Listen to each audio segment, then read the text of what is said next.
अस्सलामुअलैकुम my YouTube family, कैसे हैं आप लोग। उम्मीद करती हूँ कि खैरियत से होंगे। और हंसी मुझे आज बहुत आ रही है क्योंकि कल मेरी वीडियो पर एक कमेंट आया था। यानी कि बहुत थोड़ा सा ऐसा लगा कि मुझे जल के भूला गया है, लेकिन मुझे बहुत अच्छा लगा कि क्योंकि कमेंट तो आया कम से कम। लेकिन अब ऐसा भी नहीं है कि बुरे बुरे कमेंट आए और मुझे अच्छा लगे, ऐसी बात नहीं है। खैर, लेकिन ये था, यहाँ तो मेरी गलती थी तो इसलिए मैं वो करती हूँ कि जाहिर सी बात है, रिकॉर्डिंग में मेरी आवाज़ ना कल बहुत स्लो आई थी। उसकी वजह ये थी कि मैं जैसे ही रिकॉर्डिंग करने बैठी अपने रूम में, मेरा बेटा दूसरे रूम में अपने दोस्त को ले आया, बिठाया। यानी कि उसको कुछ बात करनी थी पढ़ाई के हवाले से या कुछ भी था उसका कन्फ्यूजन। उसका दोस्त आया और उसने बिठा लिया साथ वाले कमरे में। अब मैं चाह के भी तेज़ नहीं बोल पा रही थी। और अगर मैं अकेले में भी अगर किसी रूम में बैठूँ ना कि रिकॉर्डिंग कर लूँ मैं, तो किसी ना किसी वजह से बच्चे आते हैं और दरवाज़ा खटखटा देंगे। अगर दरवाज़ा मैं कुंडी ना लगाऊं तो वो ऐसे ही आ जाएंगे बिना खटखटाए और मुझसे इशारे में पूछते हैं बातें। तो अब एकदम उस टाइम सडन लगता है ना कि दिमाग सारी चीज़ें उड़ गई हैं और कुछ समझ में नहीं आता, कुछ बात नहीं कर पाती। ऐसा अक्सर होता है मुझसे। और अगर रात में मैं रिकॉर्डिंग करूँ ना तो फिर हस्बैंड सो रहे होते हैं, सारे बच्चे सो रहे थे, उस वक्त भी मेरी आवाज़ नहीं निकलती है। मुझसे चाह के भी कोई इंसान बंदा उस वक्त तेज़ बात नहीं कर सकता। तो ये सब रीज़न हो जाते हैं मेरे साथ इंशाल्लाह। लेकिन मैं कोशिश करूँगी कि ठीक करूँ अपनी इसको तब्दील करूँ इस चीज़ को। और यहाँ पर मेरी बेटी हरीम बना रही थी। ये आजकल कोई नया ट्रेंड आया है लुबाबा डॉल का, मुझे तो पता भी नहीं था। इसने बिल्कुल इमरजेंसी में ना, इसको पैसे मिले थे, ये जा कर के ले आई थी स्लाइम। शायद मेरे ख्याल से 10-10 रुपए की पैकेट मिल रही है, बच्चों के लिए निकाली है ये लोगों ने नई। तो वो एक लेकर आई थी और इसने घर इसको कम पड़ रही थी, मतलब दूसरे कलर की भी चाहिए, तो एकदम जा के मुझे दे दे, मुझे पैसे दे दे, मुझे और लानी है। तो चलो मैंने दे दिया, लेकर आई। फिर ये बना रही थी, तो करना क्या है भाई कि मुझे ये डॉल बनानी है और मुझे किचन बना के ना लगाना है अपने बैग में। खैर, इसने माशाल्लाह अच्छी खासी कॉपी कर ली थी, लेकिन चीज़ें कम थी और थोड़ा सा फ़र्स्ट टाइम बनाया इसने। तो ये इसके देखिए पैर हाथ बना रही है। तो उसने वैसा उतना अच्छा नहीं उतारा है, लेकिन फिर भी अच्छा लग रहा था मुझे। मैंने अप्रिशिएट किया इसको बहुत, और फिर इसने बना करके अपने बैग में लटकाई भी थी। खैर, टैलेंट तो हमारे बच्चों में भी होता है, लेकिन यानी कि हम उस तरह का माहौल, एक्टिविटी और उस तरह की चीज़ें उनको प्रोवाइड नहीं कर पाते हैं, इसलिए वो थोड़ा पीछे रह जाते हैं। लेकिन कुछ बहुत आगे भी निकल जाते हैं जो दिमागी सलाहियतों में बहुत ज़्यादा तेज़ होते हैं। एनीवे, ख्वाहिशात तो सबकी होती हैं। यहाँ पर मैं धो रही थी कपड़ा। बारिश का इम्कान तो नहीं था, ख़त्म हो गया था, तो मैंने कल मशीन लगा ली थी, आज मशीन लगा ली थी मैंने, सॉरी। तो मैंने कपड़े धो लिए। और ये फ़र्स्ट कपड़ा जो मैं डालती हूँ मशीन में ना, तो ये सारे वाइट कपड़े मैं कोशिश करती हूँ सारे वाइट डालूँ। तो ये सारे वाइट थे और बहुत गंदे भी कपड़े नहीं थे। लेकिन इसमें कपड़ा धोते वक्त मैं क्या करती हूँ कि सर्फ़ के साथ मैं इसमें खाने वाला सोडा जो सोडा ज़रूर डालती हूँ। 2 चम्मच मैंने इसमें डाला है और अच्छा खासा ये कपड़ा मेरा बिल्कुल जो वाइट यूनिफॉर्म होते हैं बच्चों के, बिल्कुल साफ़ हो जाते हैं। एक का कॉलेज का और एक का यूनिवर्सिटी का यूनिफॉर्म डाला हुआ है। ये मेरे बेटे का ऑफ वाइट शलवार कमीज डाला हुआ है। मतलब ये सब चमक के साफ़ हो जाते हैं और अच्छा बिल्कुल लगता है, मैल काट दिया, पानी कलर डार्क हो गया। खैर, इसमें एक बार और मैं धोऊंगी जो साफ़ साफ़ कपड़े हैं लाइट कलर के, और उसके बाद फिर मैं इसमें कुछ गंदी चादरें वगैरह घुमा करके पानी फेंक दूँगी। और ये देखिए, अभी भी मैं रिकॉर्डिंग कर रही थी ना, अभी भी मैं घर में अकेली नहीं हूँ, कोई भी नहीं है। लेकिन मेरा भाई आया हुआ है जिसका पैर आपको बताया था ना फ्रैक्चर हो गया था, ऑपरेशन हुआ हुआ है। तो काम वाम पे तो वो जा रहा नहीं है, तो वो सम टाइम आ जाता है यहाँ बैठ के। जब घर पे अम्मी के लाइट चली जाती है तो वो यहाँ आ जाता है टीवी वगैरह देखने। अभी भी आयशा आई हुई थी अपने पापा के साथ और वो मुझे परेशान कर रही है वक्फे वक्फे से आ करके। पुप्पो सुसु आई है, पुप्पो पानी दे दें, पुप्पो पॉटी आई है, बस यही चल रहा होता है। अच्छा, कपड़ों में ना नमक भी डालते हैं कुछ लोग, लेकिन मैं नहीं डालती हूँ। मुझे ऐसा लगता है कि नमक से खारापन आ जाता है पानी में, जैसे खारे पानी में हमसे कपड़ा वो नहीं होता है। लेकिन नमक मेरे ख्याल से डलता है कि कलर गार्ड के तौर पे, यानी कलर ख़राब नहीं होता है। अगर कपड़ा हम भिगोते भी हैं ना, जैसे नया कपड़ा लाते हैं श्रिंक करने के लिए, उसको भिगोते हैं पानी में, तो उसमें थोड़ा सा अगर आप नमक डाल दें तो ये है कि कलर नहीं छोड़ता है और एक कपड़े का कलर दूसरे में नहीं लगता है। अच्छा, ये ट्रिक मैंने सुना है, अभी तक मैंने आज़माया नहीं है, इसलिए मैं आपको कंफर्म नहीं कर सकती। तो मैं ऐसा करने की, यानी कि अगर मैं नया सूट वूट लाई तो फिर मैं आपको इसका डेमो भी दे करके दिखाऊंगी, चेक करूंगी। अच्छा, एक चीज़ जो मैंने चेक की है, बकरा ईद वाले दिन हुआ यूँ कि मैंने एक जोड़ा कपड़ा, जब मैं जा रही थी कुर्बानी होती है जब दादी के यहाँ गाय वाय काटने का सीन जो होता है, तो हमारे घर के ही लोग काटते हैं और ज़्यादा मेरे हस्बैंड का ही उसमें कारनामा होता है।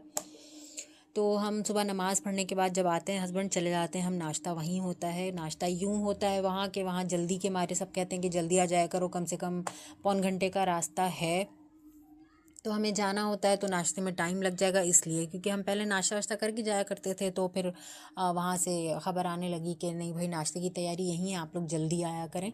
वैसे भी हम जाते भी थे तब भी नाश्ता लगता ही था, तो अभी हमें सख्ती से मना किया गया था नहीं करके आना।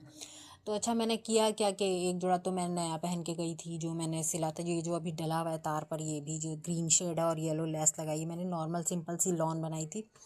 ये नया सूट पहन के गई थी, लेकिन काम होता है, यानी कि खून वगैरह लग जाता है कपड़ों में, जो कलेजी वगैरह बनती है उसमें, तो उसके लिए मैंने ना एक अलग से सूट ले लिया था। अब वो हुआ यूँ कि मैंने ना एक बार का मेरा वो पहना हुआ था, लॉन था वो भी, तो मैंने उसको ना यानी कि क्या बताऊँ, रखा हुआ था, तो मैंने खंगालने के लिए डाल दिया। मैं पहन के उतारी थी, तो खंगालने के लिए मैंने उसको भिगो दिया। जो मैंने उसको भिगोया ना, तो मैंने साथ में उसकी ट्राउज़र भी भिगो दी थी। और हुआ यूँ, सॉरी, मैंने ट्राउज़र नहीं भिगोई थी, मैंने इस सूट के लिए जो दुपट्टा येलो लिया था ना, वो मैंने डाल दिया था, और उसका येलो कलर वो मेरे वाइट और ब्लैक सूट में लग गया था, यानी ब्लैक के साथ वाइट प्रिंट था, ऑफ वाइट टाइप का प्रिंट था, तो उसमें लग गया था। तो उसको मैंने कैसे निकाला था, वो मैंने यूँ निकाला था कि एक पतीले में मैंने पानी किया गरम, जब पानी बॉयल हो गया उसमें वो कपड़ा डाला, और 5 मिनट के करीब उस बॉयल पानी में उस कपड़े को मैंने अच्छी तरह से, यानी कि गरम किया या फिर भिगो के वैसे ही रखा, और उसके बाद निकाल के दूसरे पतीली में, यानी उसमें से गर्म पानी में से निकाला, फिर निचोड़ के मैंने ठंडे पानी के बाल्टी में डाल दिया। ठंडे पानी से उसको अच्छी तरह खंगाल लिया मैंने, और वो माशाल्लाह अच्छा खासा बिल्कुल साफ़ हो गया मेरा कपड़ा। वो जो कलर लगा था बिल्कुल नहीं पता चला, वो कलर उतर गया मेरे कपड़े का।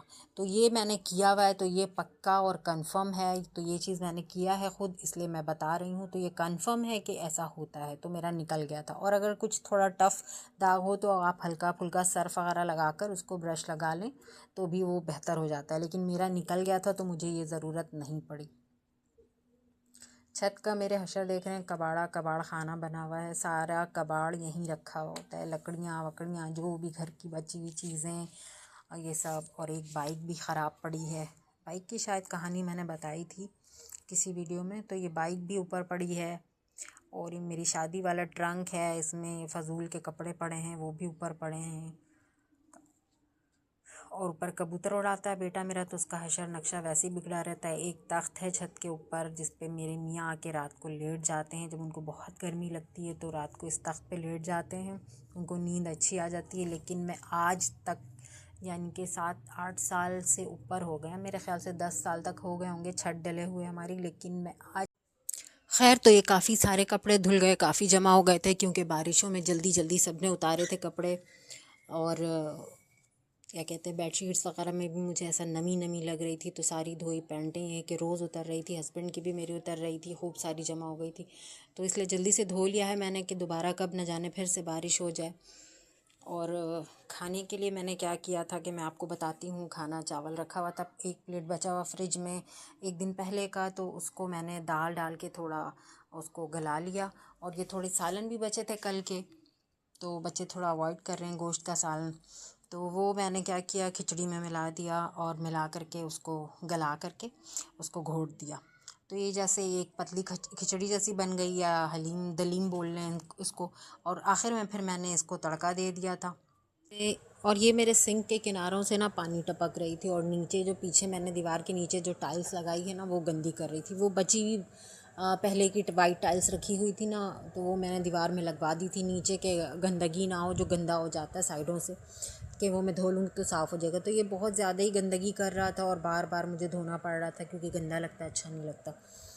तो इसको मैंने ना हमेशा वो ब्राउन कलर की वो लगा दी थी, जो टाइल्स में लगती है इसके बॉर्डर में, वो लगाती हूँ, लेकिन वो बहुत जल्दी ख़राब हो जाती है। तो अभी मैंने क्या किया है कि सीमेंट में थोड़ा सा बजरी क्रश मिला करके मैंने लगाया, ये मिस्त्रियों को देखा था मैंने, ऐसे मजबूती आती है या टप वगैरह टूट जाती है ना तो जोड़ने में वैसा करते हैं, तो वही मैंने किया था। वो मिला करके थोड़ी सीमेंट पड़ी थी, थोड़ी सी बजरी मैंने बारीक मिला करके उसको इसके किनारों पर एडजस्ट कर दिया है ताकि यहाँ से पानी नीचे ना जाए और पीछे की दीवारें जो है नीचे की तरफ वो गंदी ना हो, क्योंकि वहाँ मैंने सिलबट्टा रखा हुआ है और यानी कि वो खुला एरिया है, कैबिनेट नहीं लगा हुआ है, तो गंदा हो जाता है तो बुरा लगता है इसलिए। तो ये मैंने उसके बाद दिन भर में तो ये सूख गया था, लगाते वक्त की वीडियोस मैंने नहीं ली थी, और फिर ये जब रात में मैं सफाई कर रही थी तो इसकी थोड़ी वीडियो बना ली। बहुत रगड़ रगड़ के साफ़ करना पड़ता है, ये है कि साफ़ हो गई थी। अब कुछ दिन और रगड़ती रहूँगी, ऐसी साफ़ करूँगी ना तो ये सिंक भी साफ़ हो जाएगी, जो सीमेंट की वजह से यानी थोड़ी गंदगी हो गई है। हस्बैंड को देख देख के मैं काफ़ी काम सीख गई हूँ, क्योंकि अब घर का तकरीबन 50% काम तो वो खुद ही कर लेते हैं, तो थोड़ा बहुत मैं भी कर लेती हूँ, जैसे प्लग जोड़ना, इस्त्री के तार जोड़ना या कुछ और इस तरह के काम, जैसे ये भी सिंक का किया। तो खैर है, टैलेंट आप में आ ही जाता है आहिस्ता आहिस्ता। तो आज का अपना व्लॉग मैं यहीं पे करूँगी एंड। अपना बहुत सारा ख्याल रखें, दुआओं में याद रखें, लाइक शेयर एंड सब्सक्राइब करना बिल्कुल भी ना भूलें। मैं इम्प्रूवमेंट लाती रहूँगी, कोशिश करती रहूँगी इंशाल्लाह।